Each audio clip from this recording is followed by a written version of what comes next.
So I want to ask you a question. Are you the person in that song, or are you the person that did the intro to that song? Seriously. Are you someone who wakes up every day, Steve Brabant, with a smile on your face and love in your heart, and you just can't wait to start your day? You nailed it, James. Yeah. You, Stan? Is that you, Stan? Oh, absolutely. Yeah. What a lot of interesting people here today. Because I loved how he started, because, I don't wake up every day that way. Do you really? Do you wake up every day? You're just, I love Cynthia's like, nope. Where you just wake up. And what's funny is, so I'll tell a little story on myself. Since my latest journey, my latest adventure, when I wake up in the morning, I now can't get right out of bed because, I've got new stuff going on in my body. And they're like, don't just jump out of bed or you may find yourself flat on the floor, which I did. I forgot. And I threw the covers, and I not only got out of bed, I sleep on the left side, I did like a ballet flip to the right side of the bed, got up, and passed out. Right down. And Kevin comes running in, and he's like, oh my God, what happened? Well, by the time he came running in, which was, I didn't like pass out, I just went down. And then I went to do what I was going to do, which was to relieve myself. And Kevin comes in, he goes, what's happening? I said, nothing, just peeing. He was like, no, I heard a big crash. It sounded like you fell. I said, must have been something on the roof. And he said, really? Because it sounded like you hit your head. I went, no, my head's good. No, okay. So he goes, it's like 5 a.m, by the way, and he's always up. So I come back, I'm laying in bed, and I'm like, and now I'm awake. Now I'm really awake. And I was like, why did I just lie to him? Why did I just tell him that I didn't fall? So, of course, because I fell, I thought I shouldn't get up again, so I called him in the living room. I just picked up my cell phone and called him, like, right over there. And I was like, could you come back here? And he's like, what? Oh, yeah, okay. So he comes back and I go, I did fall, and I did hit my head, and I'm totally fine. And he's like, what? And he like starts yelling at me. I went, that's not going to help. And he's like totally flipped out. And I thought about it, and I knew what you were going to sing this week. And I was like, so I can't get up in the morning and burst out of bed all cheerful and all. And then I called my friend Wendy, and I told her what happened. And she's a neurosurgeon in Portland. And then she screamed at me harder than Kevin did. And then said to me, she said, James, when you get up, flex your feet. Just flex your feet. Flex them back and forth about 10 times. That does, and then she did all this stupid science stuff. I had no idea what she was saying to me. But she said, but then you can get out of bed. So now, if you ever happen to see me when I wake up, I am flexing my feet, doing splits and straddles, and I'm just dancing in bed, and then I get up, and it's all great. Why am I telling you this story? Because it would be very easy for me to become very dark with all of this, and to just be like, everything's changed. I can't just jump out of bed, my usual cheerful, perky self. And it's perspective. I actually now think it's cool that I get to do my ballet bar first thing in the morning. I get to just play with my feet first thing in the morning. So I can see the positive side of it. So today's talk, what I really want to ask you is, so the lyric in the sun will always rise on a brand new day. Are you a type of person who sees all the stuff that's wrong in your life? Or are you someone, the type of person, that sees all the stuff that's wrong in your life knowing that tomorrow's a brand new day? That it's all going to change. It's all going to shift. Take a breath. It's like the weather in Seattle. Take a deep breath, and by the time you stop breathing, well, it's raining again. So we have been accused in our teaching of the science of mind being the Pollyanna of our religion. So, oops, what's happening here? Oh, where am I? Oh, Thor, somehow I'm all the way at the end. No, where are my slides? You don't have them? You lost them? Seriously? My whole talk is based on these slides. Do you have them there? They're there. They're in Dropbox. Okay, I'll punt for a minute. So we have been accused of being the Pollyanna of religions. How many of you know what Pollyanna is? Yeah, we're all that age. No, you don't, do you? You don't know who do you know who Pollyanna is?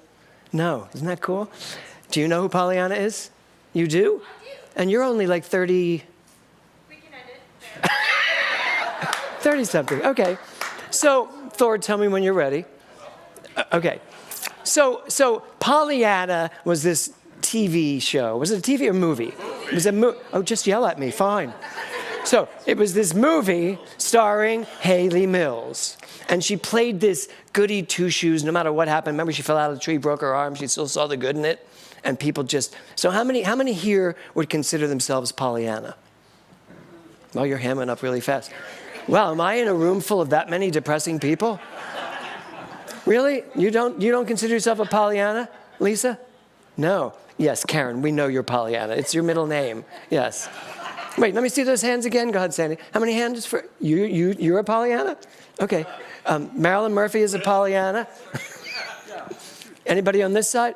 Steve, you're married to a Pollyanna? Oh, absolutely. And you're... Reason we're still married.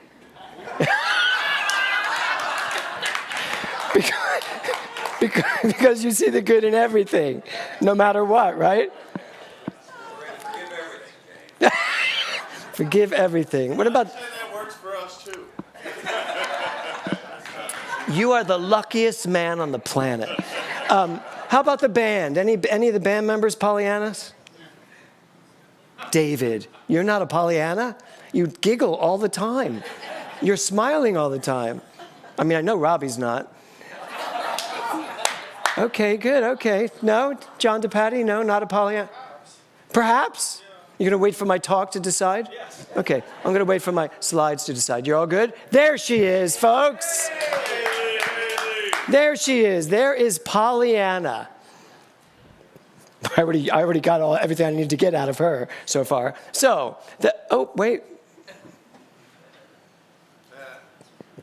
Pollyanna. The title of my talk today is Everything's Coming Up, ... Now, you may think I'm doing a Broadway reference, but I'm actually not. I'm not. I'm actually not even going to go there. And if you... No, I just said I was not going there. But do any of you have a reference to that line?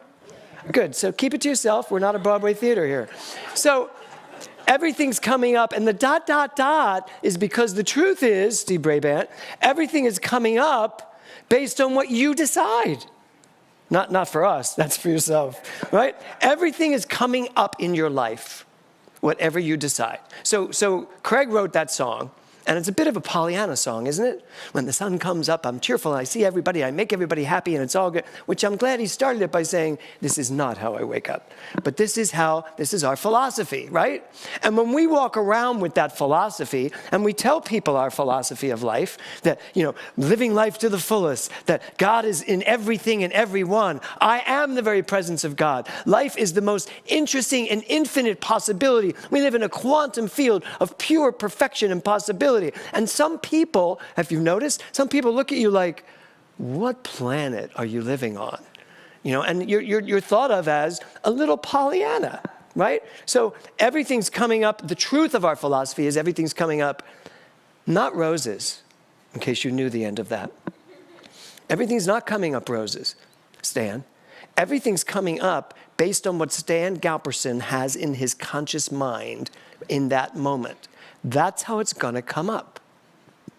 So you're in charge of being Pollyanna or perhaps being something else. So appreciation. This month, we've made this month about appreciation. It's pretty easy, and I started by talking about the world that we're living in. It's pretty easy to look around at the world and ask ourselves, how am I supposed to appreciate this? How am I supposed to appreciate this, even in my own life? How am I supposed to appreciate what just happened to me? What's going on, the many things I have to switch and change. And yet, I'm really starting to appreciate that what happened to me needed to happen to me for a specific reason, in order for me to really figure out, how am I really navigating this world? And am I getting the most out? Only I can have a heart attack and decide the answer to that heart attack is, what more can I do? What more can I get out of life? How much more juice can I get out of this life called James Mellon? But it does have to do with slowing down. So how am I supposed to appreciate this? And so my question is, and by the way, I am a Pollyanna. I loved the movie Pollyanna.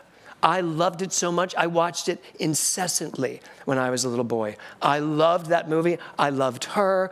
Not that way, but I loved her. My parents should have had a big clue to me from how much I loved watching Haley Mills and Pollyanna.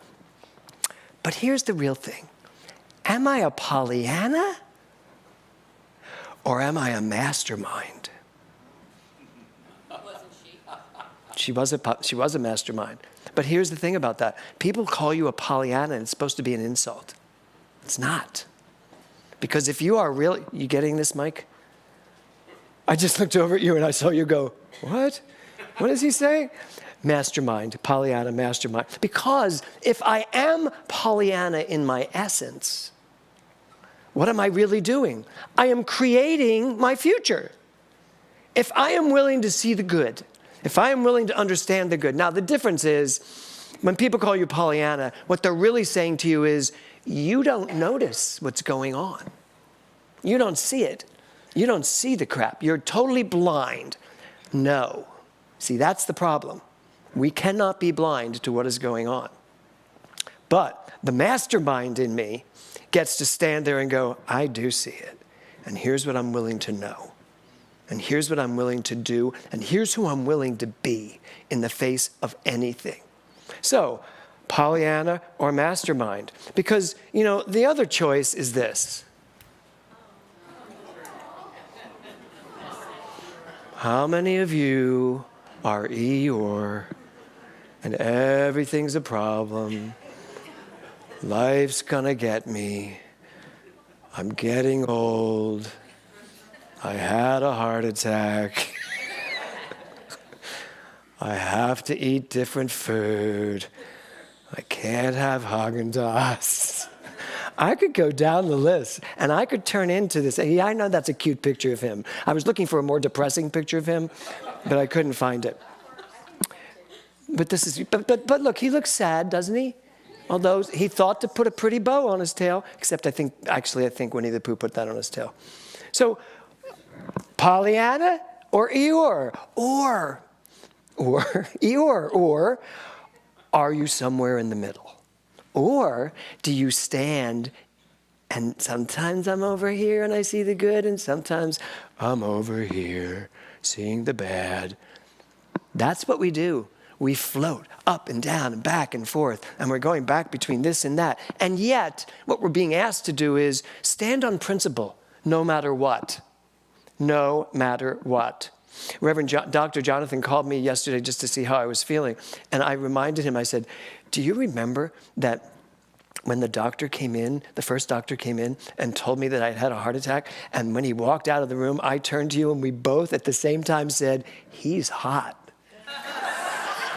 I said, that was our reaction. I said, you and I find humor in everything. And then we laughed. Then we got back to the fact that I was going to be medevaced somewhere. I said, but that was our first reaction. Fun. To get the humor. Even when I had stage 4 cancer, and the doctor said to me, okay, the tests are back, you have stage 4 cancer. And I said, what's stage 5? He did not laugh. He didn't even smile. He just went, James, you have to take this seriously. I said, do I? Do I? Or is my reaction the appropriate reaction in terms of how I'm going to handle this? So your choice, Pollyanna or Eeyore. Because here you go. Here's Eeyore. Don't worry about me. Go and enjoy yourself. I'll just stay here and be miserable. Is that you, Steve? Just kidding. Oh, Diane, did you just say that's him? Yeah. We know it's not. I find you to be very funny, just so you know. I know that when I wasn't here one Sunday, I know that Eric Overholtzer called you the Ed Asner of our church. But he means the Ed Asner of the other series, not the one series. Yeah. That was Ernest Borgnine. Anyway, so here's the thing. Are you or are you not willing to take charge of your mind? Because guess what? If you are Eeyore, you chose to be Eeyore. And if you are Pollyanna, you chose to be Pollyanna. every single thing that's happening to you in your life is a representation of what you've done with your mind, of what you've agreed to believe, of what you've agreed to choose. You get to designate, you get to decide what the outcome is. So here's what a Pollyanna is. A person characterized by irrepressible optimism and a tendency to find good in everything. Don't you want to be that? Right? Irrepressible optimism. How many people have irrepressible optimism right now? I love the hands, but this side's less happy than this side. I just want to tell you, this side has a lot of hands going up and you're all like, not so much. I'm okay. So here we are, Pollyanna, Eeyore. You want to move your seats? Be my guest. No, don't do that. So, a person characterized by irrepressible optimism and a tendency to find good in everything. Can you be willing to appreciate everything? That's what this month is about. Are you, Connie? Connie, you're Pollyanna, right? You're Pollyor. My God, that's a new word. That's it. Pollyor. Pollyor. That works really well. Okay. Here's a quote. No one's going to drag you up to get into the light where you belong. And of course, they didn't put their name to it after writing that quote. But it's true. Who is it? Is that a lyric from that? Oh, well, it says unknown in Google, in Godgle. That's I saw the signs? Oh, how funny. So, what are you waiting for? I think a lot of us are waiting for somebody to pull us into the light, and we're sitting in the dark waiting for someone to pull us into the light. You know, I hear people complain to me about, I feel like people don't notice me. I feel like people don't say hi to me, all that stuff. And it's like, are you out there to say hi too? Are you noticeable? Are you noticeable? Are you actually living life to the fullest? Lights like that can't help but be seen. But if you're going to hide in the back and then complain, then that's the life you're going to get. So, Ernest Holmes said this, today is a fresh beginning, a new start, and a joyous adventure on the pathway of eternal progress. Ernest Holmes was Pollyanna. He really was. That man, the things he wrote, what he said, the determination by which Ernest Holmes would live his life is such a guiding light for all of us to see.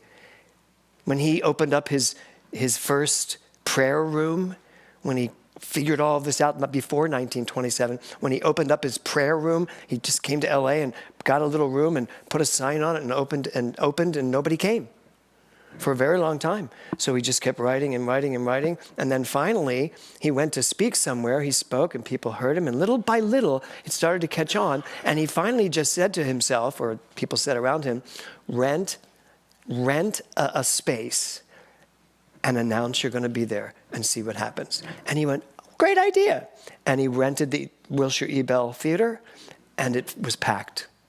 And thus began the movement of religious science and Ernest Holmes. And he wrote his book, and people hadn't read things like that at that time. He was a Pollyanna. He believed there was good in everything. He believed his life was to be lived. He believed there was a purpose to his life, and he believed that if he just kept taking one step in front of the other, everything would unfold perfectly. But that's not just true for Ernest Holmes, and that's not just true for me. It's true for you. It's true for every single one of us. He also said this, prepare your mind to receive the best that life has to offer. Or stand there and be miserable. Your choice. So look at I'd rather go here. Prepare your mind to receive the best that life has to offer. That's how we started today. That's why we sang Get Ready, My Soul. That's why Craig's song is so appropriate. We should wake up in the morning and instantly course correct. If we wake up, how many of you wake up and you're you have aches and pains, right? Don't give in to those. Don't give in to those. Stretch. Figure out a way to get up and stretch those pains out. Get rid of those knots, whatever it is. Course correct instantly. You can. Because guess what happens if you don't? There you sit. You can sit in your depression. You can sit in your mire and your muck. You can sit in your sadness. You can sit in so many things. Or you can prepare your mind to receive the best that life has to offer. And then you just have to decide whether you believe that life has a lot to offer you. Because you may not. You may not believe that. You may think it doesn't. But I'm here to tell you, life has an infinite array of possibilities to offer you. But, and I'm using but for a reason, so don't scream out, but it's up to you to make the choice. You can be Pollyanna. You can be Eeyore. Because guess what? The sun has already come up in your life. The question becomes, what are you going to do with it? You're going to grow things, or you're going to run away and hide in the shadows? Your choice, your decision. Pollyanna, Eeyore, Pollyore. It's all up to you. We teach that there is a power for good in the universe, and you can use it because you are it. Now you just have to prove it. Namaste.